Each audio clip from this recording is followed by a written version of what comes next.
So I'd like to start off trainings, all of our trainings, with some statistics that you may or may not have known. Anybody who's taken this before will kind of be able to guess this, but these are some things that I was shocked at when I looked up these statistics. These are from the U.S. Bureau of Labor Statistics, so they're valid statistics. What's your gut feelings on these things? How many amputations do you think occur every day in the U.S. workplace? Just every day. I mean, how many people are losing a finger, an arm, foot, leg? You probably know, I don't. She's in insurance, by the way, so. I won't tell you anything. Yeah. Any guesses? Gut instincts? You can't be wrong, it's just gut feelings. 25. 5 a day? 25. 21 a day in the US in the workplace. Every day, day in, day out. More startling, this statistic hasn't changed since 2003. Every year there's about 8,000 amputations in the US workplace. OSHA's doing their best to try to prevent it, but they're issuing citations. They're offering free compliance assistance. There's companies like mine that are doing their best to try to help companies become compliant before there becomes amputations, but there's still a gap between not just compliancy, but understanding of what's needed to be safe in the workplace. Doesn't that seem a little bit high for the US? 21 a day of amputations, that's, your body's never going to be the same. That's not a bruise or a scuff or a burn. That's something that's really bad there. That's why we put it on there as most likely. Oops. How many deaths do you think occur every day in the workplace, if anybody had fast eyes there? 15. Yes, that's a good guess. 15 a day, which seems really high too, right? If you would guess, you might have said 1 or 2. We hear that a lot. But 15 a day in all workplace in the United States, that's pretty bad. 5,400 people a year dying. Accidents related to workplace safety. So some things that are, in some people's eyes are completely avoidable. So how many years is OSHA's regulation 1910.147, which is their Lockout-Tagout regulation? How many years has it been in the top 10 most cited regulations? A good question. It came out in 1989, and I guess that's kind of a trick question because they started allowing electronic records to be searched on the internet for the last 14 years. 14. Yeah, that's our best guess. 14 years is as far back as we can find it, but it's been in the top 10 ever since it came out, or ever since they started keeping record of that. That said, it's not going away, and actually it's moving up. It moved from number 5 spot to number 4 spot. On the top 10 most cited regulations, they're starting to apply more and more pressure on companies to become compliant or suffer penalties. If there's ever an accident and you're not compliant, the penalties are enormous. Anybody know how much a penalty would be if there was a death? How much would a penalty be if there's a death? Do you know?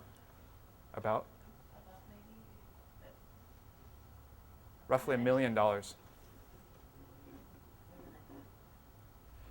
You're talking penalties from workers' comp, insurance claims, insurance rates going up for the life of whatever your system setup is, direct fines from OSHA, lawsuits, downtime associated with the equipment being down. It could be in the millions if there's a death, investigation, and shut down your facility. Now I'm going to give 2 case studies. They're kind of gross. We are personally involved in these. That's why I didn't just download them off the internet. These are things that we were either brought on site or happened while we were on site. This was a large pharmaceutical company on the East Coast, and we had an active project there creating lockout procedures for them. They knew they needed them. We started one area, started creating them. Well, in another area where we hadn't created procedures yet, authorized employee with 10 years experience didn't follow a lockout procedure. They didn't have one. Failed to dissipate kinetic energy when attempting to change the belts. So what does that mean? He might have shut it off, might even put a lock on it, but what didn't he do? Didn't wait for it to go to zero energy state, didn't wait for it to stop. Kinetic energy is defined as anything that can be moving after you've locked it out. Subsequently, he's lucky he's alive, but he suffered 21 stitches, estimated $75,000 initial cost to the company from downtime, investigation, workers' comp, etc. The cost is likely much, much higher if you extrapolate it out for the full year, probably a few $100,000 for that incident. What could we learn from that beyond follow a lockout procedure? Experience doesn't negate accidents, right? How many people, especially have said, I've got 30 years of experience. I got all my fingers, I don't need I don't need to follow the safety protocol, or I feel like I'm exempt from this. There's a lot of people, and we gave the training up there, is why I mentioned it, that had 15, 20, 30 years experience. Pulling from that does not make you exempt from accidents. In some ways, it makes you more of a liability. Why would that be? They don't think anything could happen. I heard complacency. Yeah. When somebody just starts in the job, they're afraid of everything, for good reason too. The machines are dangerous. When somebody's been there for 30 years, you think you're going to see the dangers like somebody who just started?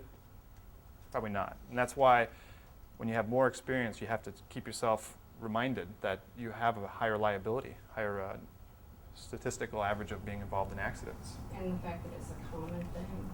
Yeah. The exhaust fan. Right. It doesn't look like a very complicated piece of equipment, right? Electrical, that's it. And wait for it to stop. And what he did, actually, the more detailed part of the story was he was changing belts. He was part of a PM, work order generated system. And to stop it quicker, he put his hand in a rag on the belts and pulled his hand into the pulley. Do you think in those 10 years, that's the first time he did that, to slow it down? No. No. He was dodging bullets left and right and didn't realize it until one day the rag got caught in and he couldn't let go in time. And like I said, he's lucky to be alive. If it got caught in the machine, he could have bled out there, could have pulled him all the way into the equipment. This is very large pieces of equipment. This isn't like a desk fan in your office. These are squirrel cage fans that weigh 400 or 500 pounds with a lot of inertial momentum there. And if you even think it's only spinning 5 RPMs, you're just going to reach in and stop it. You could lose your fingers or be pulled in. So the pieces of equipment we're dealing with in industry are so much greater hazards than what you experience at home. That's why lockout exists. That's why training is required, because the hazards are real. The second one wasn't so lucky. We were brought in after the fact.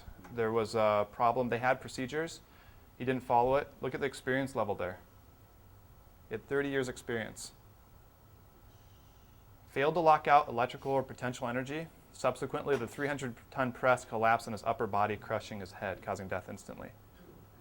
It was 30 thousandths of an inch, essentially.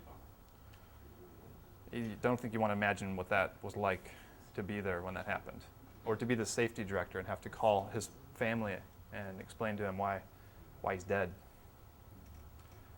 We came in after it, and they did have procedures, but what we found is the training wasn't adequate. They didn't have the understanding or the buy-in on the lockout program that was in place. So we put graphical procedures up, reinvigorated their training program, and hoped to initiate a culture change.